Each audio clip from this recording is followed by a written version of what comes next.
Hey y'all, okay, so if you plan on taking a trip to Panama City, Panama, whether you're just visiting for vacation or you plan to stay long term or possibly moving there, this video is for you, okay? I'm gonna break down everything you need to know when it comes to cost of living, places to stay, weather, safety, time of the year to visit, all that good stuff. So get comfy, because I took notes.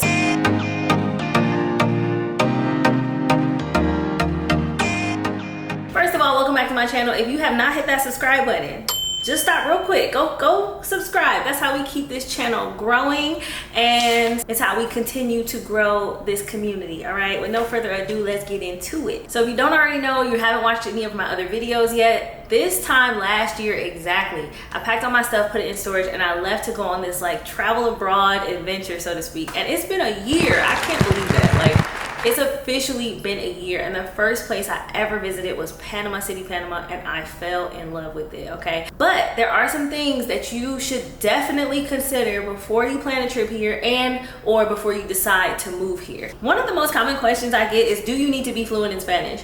The answer is no, you do not need to be fluent in Spanish. I think even with technology to help you kind of translate some things, you can get around, and a lot of people do speak English in Panama City. That's not to say that you shouldn't at least study up on some basics, some key phrases, some key words, so that you can get around a lot easier. And then why not pick up on some Spanish, you know? I did put together a easy Spanish travel guide for people who either don't know Spanish or you just want to have some extra words, especially things that they might not have taught you in school. So I highly recommend that you download that. I put the link in my description. You can also tap the button in the video. But I pretty much documented over the course of this year all the key words and phrases that I use on a daily basis. I'm telling you, everything that you will need is in that guide. Go ahead and click that link, download it, get it, and it can be helpful if you have it saved to your phone, so that way in case you don't have service, you can still access it. Because I'm telling you, like, depending on the phone service that you have, sometimes you just don't get good internet. Like, sometimes you just gonna have to ask somebody for the Wi-Fi password. That's another thing. Before you leave,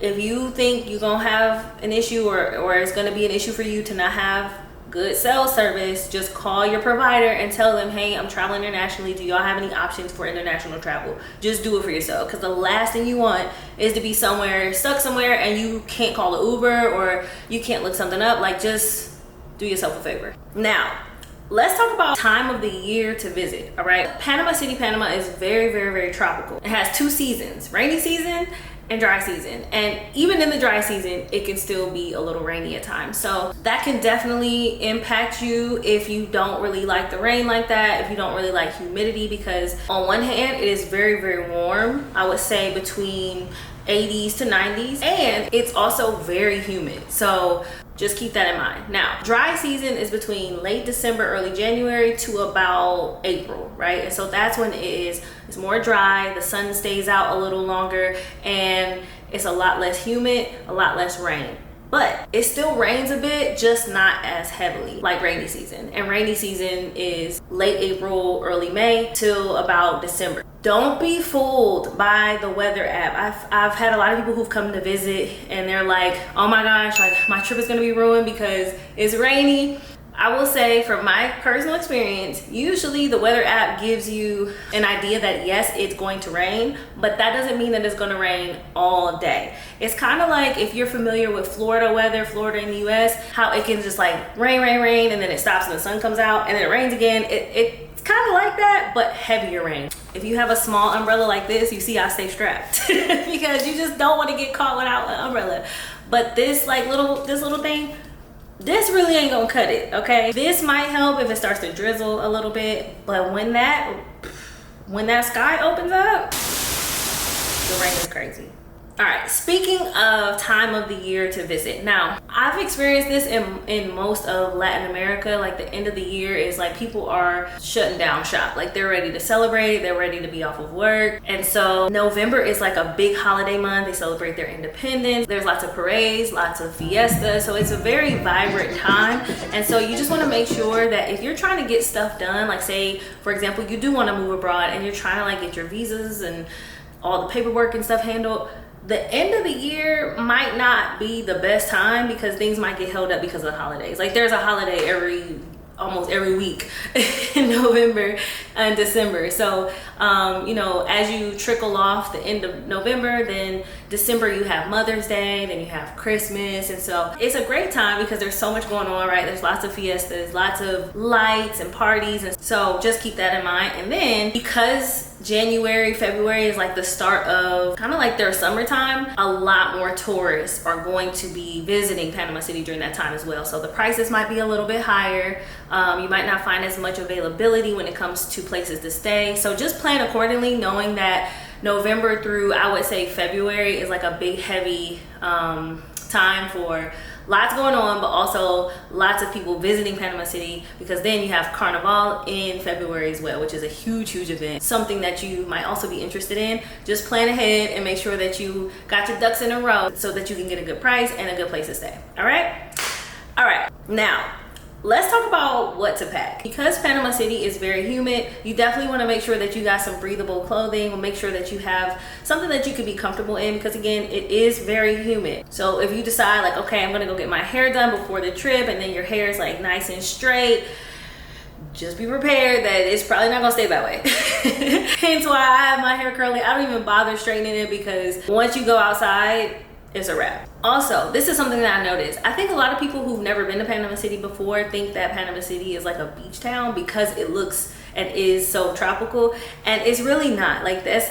There are beaches along the coast. There is a more Caribbean beach-like side of Panama, the country, but Panama City itself is very much a metropolitan city. So although you could take a car or travel to the beaches, you're not gonna just walk up the street and go to the beach in Panama City. So I say that because I see a lot of tourists that come and they have on like their swimsuits, they're like got their cover-ups on, and they're just walking around, and I'm like, you're gonna look a little out of place unless you're going on like an excursion or you do plan to actually go to the beach. But just walking around the city in like your bikini is not that type of place. Even as far as like your regular outfits, I do see a lot of people from the US come to Panama City dressed like they're going to Miami Beach, like super revealing skimpy clothes.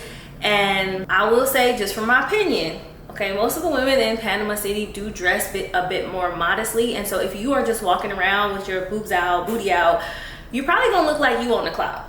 I think I said this in one of my previous videos, like you're going to probably be perceived negatively. People are gonna know you're a tourist off rip.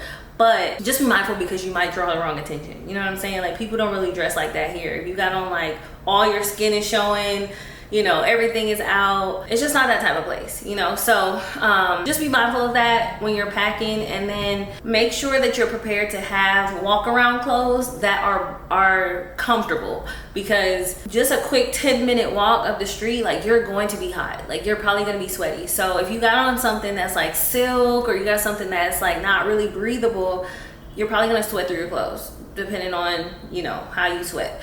I don't even sweat that much, and I be sweating. Okay, so next up, let's talk about nightlife, shopping, things to do. Okay, I actually made a list of things to do in Panama. You can also get that guide. Click the link. I put the link in the description as well. I've had people plan their whole trip off of that list. I will say this, there are tons and tons and tons of rooftops. I feel like Panama City is like a rooftop city. It's pretty chill in terms of like the nightlife vibe, where you could go to a nice rooftop, have a nice cocktail, something to eat, and the views are beautiful, music amazing, right? There's a few places who offer like salsa lessons, or like there'll be salsa night, right? Like live bands, stuff like that. But as far as like standing on couches, popping bottles, I won't say that that is like the majority of the scene. Like if you're coming to Panama City to like go crazy, I don't think this is the place for that. And I've seen some videos that people are like, Panama City's boring. I feel like if you're looking for that type of nightlife, like how you would find in, let's say, Miami or something like that, or even in like Ibiza, or like you're just like people shaking champagne and like pouring stuff on people, it doesn't have that type of scene. I'm not saying you can't find that, because there are parties here that are live. Like there are definitely clubs here that have really good music, a nice club vibe. The clubs here remind you of like clubs back in like the mid 2000s, like when people actually danced, people actually like weren't on their phones.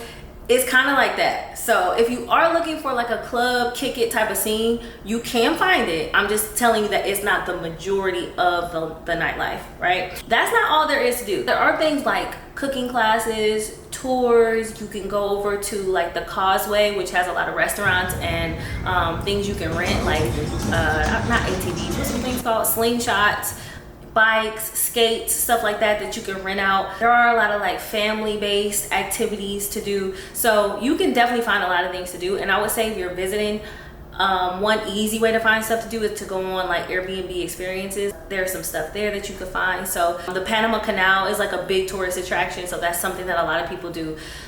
So I do know a lot of these you can book like the day before, or even sometimes the same day. It just depends. But again, it depends on the time of the year too. So just make sure you plan ahead if you do want to get into stuff like that. All right, next up we got shopping. And I will say Panama City has some beautiful, beautiful malls. I will say this about Latin America in general. Like the mall is still very, very much a central place to go. There's always people at the mall, right? Like coming from the US and the malls are kind of dead. No, like the malls here are packed. I can't say it's one of those places where you would just be walking around on the street shopping unless you're in touristy areas or if you're in one of the barrios, and even then you're probably not gonna be actually shopping. You know, you're probably not gonna like, let me go get an outfit off the street. For example, in Casco Viejo, which is Panama City's historic area in San Felipe, you can walk around to the little shops and stuff, and it's, you know, you can find some things, but it's gonna be double the price because they know that tourists are there, and it's not as much variety. There are some really cute shops though, like boutiques,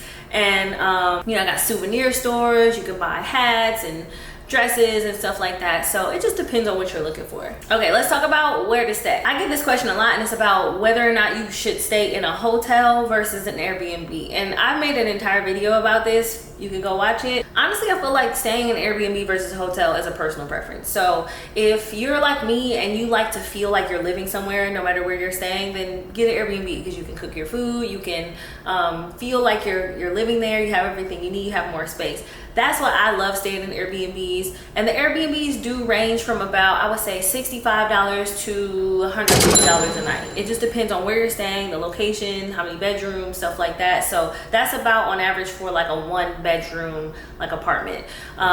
Most of the Airbnbs are ran like hotels. Like there are a lot of property management companies that are over these Airbnbs, and so you do get somewhat of like a hotel experience. So in most cases, you're not just coming and like staying in somebody's house. Like they live there, they left for the weekend, and you're staying in their house. No, these the purpose of these places are to rent them out. And so they have cleaning staff who come in, swap things out, you know, all your necessities, toiletries, you know, stuff like that. So if you're worried about like cleanliness, that's really not something you'd have to worry about. And then I will say this though, whenever you're looking for an Airbnb, and this is honestly, this is almost anywhere, but specifically in Panama City, Panama, if it is extremely cheap, like you just like, wait, this one is way less expensive, like you see $30-$40 a night, there is a catch.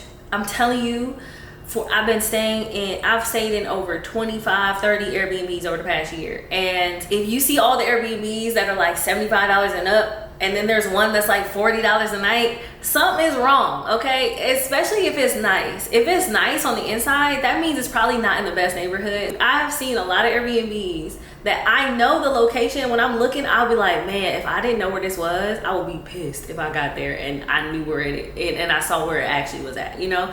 I've got like that once, and I would say it wasn't the worst. Like, it might not look the best. It might be next to some buildings that aren't as pretty, but I have never stayed in a place where I felt unsafe.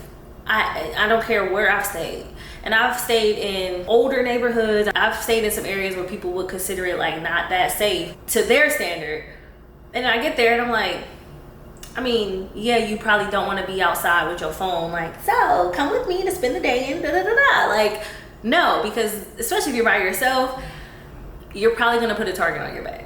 So just do your due diligence and read the reviews. If you're going through Airbnb, just read the reviews. All right. Most reviews will give you the truth. Sometimes you got to watch out for that person who's very particular and just gives like somebody didn't give them an extra towel, and so now they want to go off on the Airbnb host. You know what I'm saying? Just use your discretion, use your discernment. All right, as far as hotels go, there are a lot of really, really nice hotels, but some of them are a little older. So again, read the reviews, do your research. There are definitely some really nice places to stay. The JW Marriott here is really nice.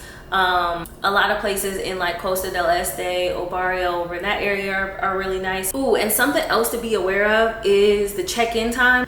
Okay, I will say all of the Airbnb's check-in times are at 3 p.m. So if your flight is at like 7 in the morning and you're trying to find a place to stay, you got all your luggage with you, you want to make sure that you plan for that. All right, one thing that I will do sometimes, I'll just go ahead and spend the extra money on an extra night. If I know my flight gets in at 9 a.m., right?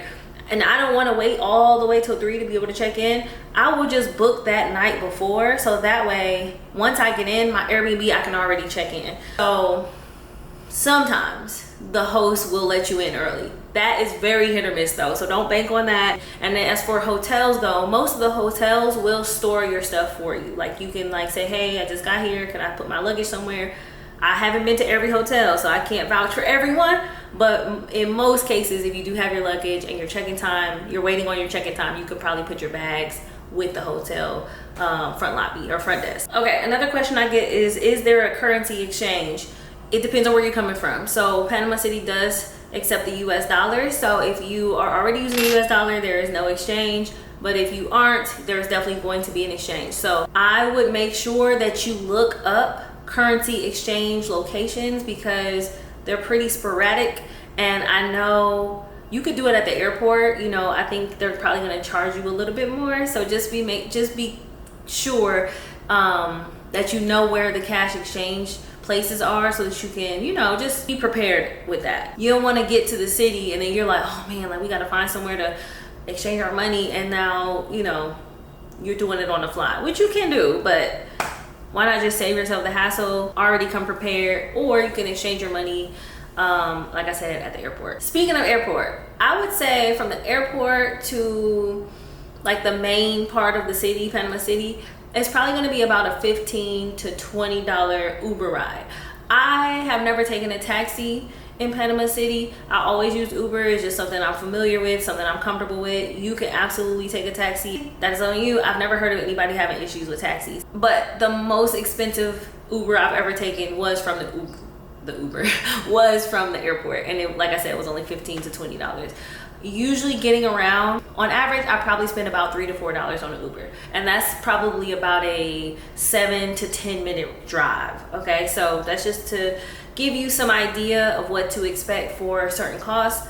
And I believe taxis are just a little bit less than that, but it just depends on where you are, where you're coming from, and where you're going. Also, some people don't know this, but Panama City does have a metro system, and it is amazing. Like, it is extremely clean, extremely safe. It is the cleanest metro I've ever been on. So if you find a metro station, you can get you a little metro card and use that to get around if you want. The only thing is you're gonna have to get yourself to the actual metro station, and that could be a walk away from, or even a Uber away from where you are. So I will say, like, for example, if you're in Casco Viejo and you can walk to there's a station called Cinco de Mayo. It's probably like a 15 to 20 minute walk depending on where you're walking from, but then you can take that metro all the way to like Albrook Mall, which is probably about 15 minutes away, for like $1 or $1.50, you know. So it just depends on what you like and how you want to get around, but you can absolutely take the metro, and it is immaculate. It's beautiful, and they're actually adding on to it. I heard it was a nightmare when they were building it,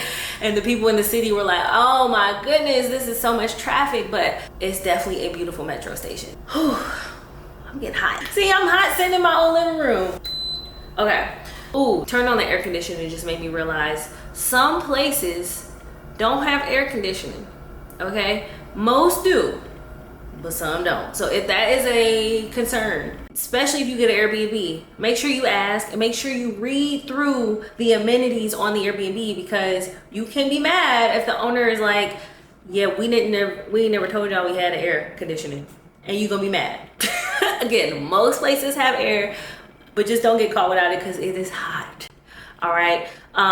Speaking of, some places do not have hot water. Also, something to ask your host if you're staying in Airbnb, because I've stayed in both hotels and Airbnbs that don't have hot water. So if that's a preference of yours, just make sure you ask, especially if you don't like cold or lukewarm showers. What's next? Okay, let's talk about safety. I probably say this in almost every video because it's probably the most common question I get, but I've never felt safer than I feel living in Latin America. And I know there are places that have crime and, you know, stuff going on and gangs and whatnot. I know. That's not lost on me. Crime can be anywhere and everywhere. But I have walked around Panama City by myself at night, and I don't feel that like spidey tingly feeling. You know what I'm talking about? When you're somewhere and you're like, oh no, we gotta go. Like, I don't feel that in most of the places that I've ever been in Panama City. So that doesn't mean that there aren't neighborhoods that are more dangerous, especially as a tourist. Like if you're just visiting and you go over to an area that might be a little less developed, might be a little more or a higher poverty rate, then there might be a little more crime over there. You know what I'm saying? So that's no knock at Panama City or anything like that. I just feel like there's more crime in Atlanta than there is in Panama City. I've literally been in the gas station in Atlanta and watched somebody get robbed. Like, I can't say that I've even witnessed any crime since I've been traveling. And so in Panama City, it's less likely that someone would have a gun. I mean, there are gangs, and so, you know, there may be some neighborhoods where people have guns, but I think most people aren't willing to risk getting caught with one because, yeah, they don't play that. And then the police here don't play, okay? They're very, very nice. They do truly want to protect and serve. They're rolling around like strapped up on the back of motorcycles like, I wish y'all would. So I ain't gonna lie, it could be kind of intimidating at first because you'll see them and they have on like full like SWAT gear almost, and they have these like, I don't even know if they're like, they look like AR type of guns. Like they look like machine guns. I'm not sure if they're actually machine guns or if they're pellet guns. I don't know, but they be rolling around on the back of motos with the gun up, like it looks wild. If you see police while you're here, just know you're protected, and it's probably an area where they really don't want nobody to think that's something sweet in that area. Like, especially in Casco Viejo, I think because there's so many tourists here, you see a police officer like on every other block who's just patrolling.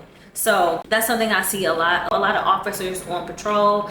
You will see a lot of people, especially women. Something I've noticed, a lot of women do walk around by themselves at night. And I think that was one of the first things that made me feel a little comfortable when I got here last year. I would see all these women walk around. I'm like, I'm scurrying to get back in my hotel. And I'm like, y'all ain't scared? And I had to realize that I had some reprogramming to do. So I always say this, use your common sense. If you don't feel comfortable, don't force it. Okay, don't give a reason or make yourself a target, right? You got all this jewelry on, you know, you want to vlog and you got your, hey you guys, so I'm in Panama, you got your brand new iPhone out in the open. You know, it's just not smart to do, period. I don't care where you are.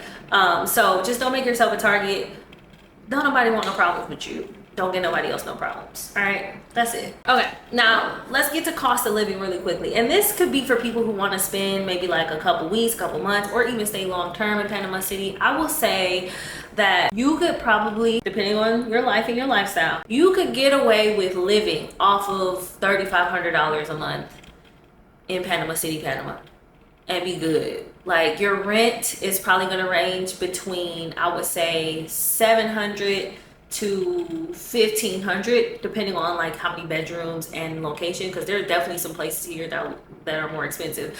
But you could find a place between that price range. Groceries for one person might be between $50 to $60 a week, again depending on where you're shopping, because if you go shopping in Casco Viejo, you're gonna spend way more money. So it just depends. I would say if you want to keep the grocery budget down, go to one of the local markets, like San Felipe Market. Very nice, freshest food, oh my goodness, and reasonably priced. I already gave y'all the price of Ubers, you know, $3 to $7, but if you want to buy a car or rent a car, you could also do that as well. I'm not sure of the car rental prices, all right? I did look up the car that I like here, one of them anyway. It's called a Jimny. So cute. It's like a little It's like a mix between a Jeep and a G-Wagon. They're like $17,000.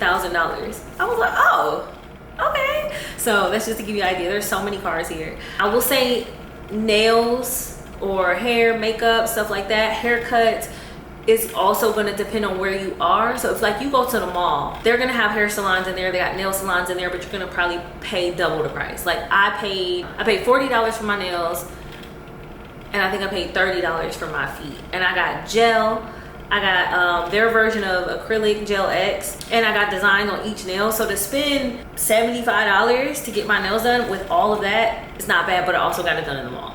There are definitely other places. I just know this place to do a good job. So I was like, I'm not even gonna risk trying to go to somebody random and they mess my nails up. One thing that I do, and this can apply to whatever it is, whether you want to know where to get your hair cut, you wanna know where to get your hair done or nails done, find somebody, or if you see somebody and their hair is nice, their haircut's nice, their nails are nice, just ask them where they got their nails done. You'd be surprised, some people will be like, oh, then my friend does nails. And you could be like, oh, let me get their WhatsApp.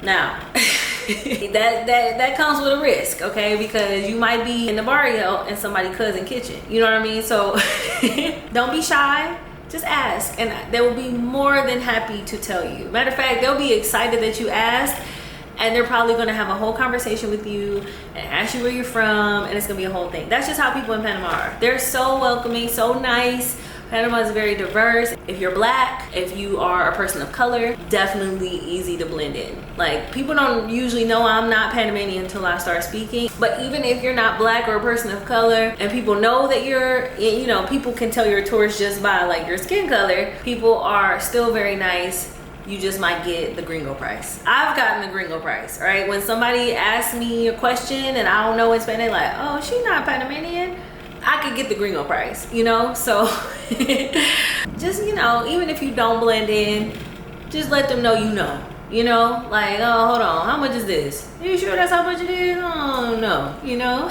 What else? Oh, I will say, like, going out to eat and drinks and things like that, depending on where you are, you can spend between, I would say, a reasonable price for like a cocktail might be like $7 to $10. Like, that's usually like an average. And then a meal, also, it depends on the restaurant, but let's just say if I go to a place like La Diez, which is like a little pop-in spot, you get a drink and maybe some chicken wings. They got drinks on the menu for like $1.50, and then the chicken wings might be like $6, you know, $5, something like that. Or I've been to a spot called, I think it's called La Vespa, really cute, really nice restaurant. They have like tomahawk steak for like $45, $50. Entrees are like $28 to $30, you know, so that's a nicer restaurant. You're gonna pay a little bit more. Cocktails probably like $10 to $12. So there are so many restaurants. Like, if you're a foodie, you're gonna have a time. Like, there's plenty of cuisines to pick from. There's plenty of nice, beautiful restaurants. Even the mom and pops, like, you're gonna find a good place to eat. Got Caribbean food. There's a spot called El Caribe. Banging oxtail, like dumplings, arroz con pollo, like great cocktails, all that stuff. El Trapiche, that's a good spot too. I actually made a list of things to do in Panama that I've done. You can also get that guide. Click the link. I put the link in the description as well, in case you just want something that is vouched for, with a list of things to do. I've had people plan their whole trip off of that list, so it is definitely something that works. The people that have gotten it from me have had a great time. So I think that about covers it. Like, I can say without a doubt that Panama City is one of my favorite places. It is a beautiful, beautiful city with even more beautiful people. The cost of living is going up, and a part of that is due to gentrification. There are more people coming into the city and living, and the prices are going up. Like, even since I was here last year, prices of things are even higher, and so I don't see that slowing down. So I get it, like, inflation, it happens, but the separation between the wealthy and the poor is happening here as well. So don't be surprised if you go and you stay in a place and it's beautiful, it's nice, it's renovated, or it's developed, and then you walk another block down and it's like, you know, dilapidated buildings, and it's just not, it's not pretty, you know, sometimes. So that's not everywhere, but there is a lot of that in Panama City, and I think it is kind of disguised sometimes, especially because the skyline one of the best skylines I've ever seen. Like, it is gorgeous. Now, this is my take, my opinion, and my experience. And hopefully this is helpful for you. So when you do plan to come here, or you are, you know, living here, whatever case may be, you at least got a little more insight. So if you found this video helpful, informative, or you just wanted to support, go ahead and hit that subscribe button for me.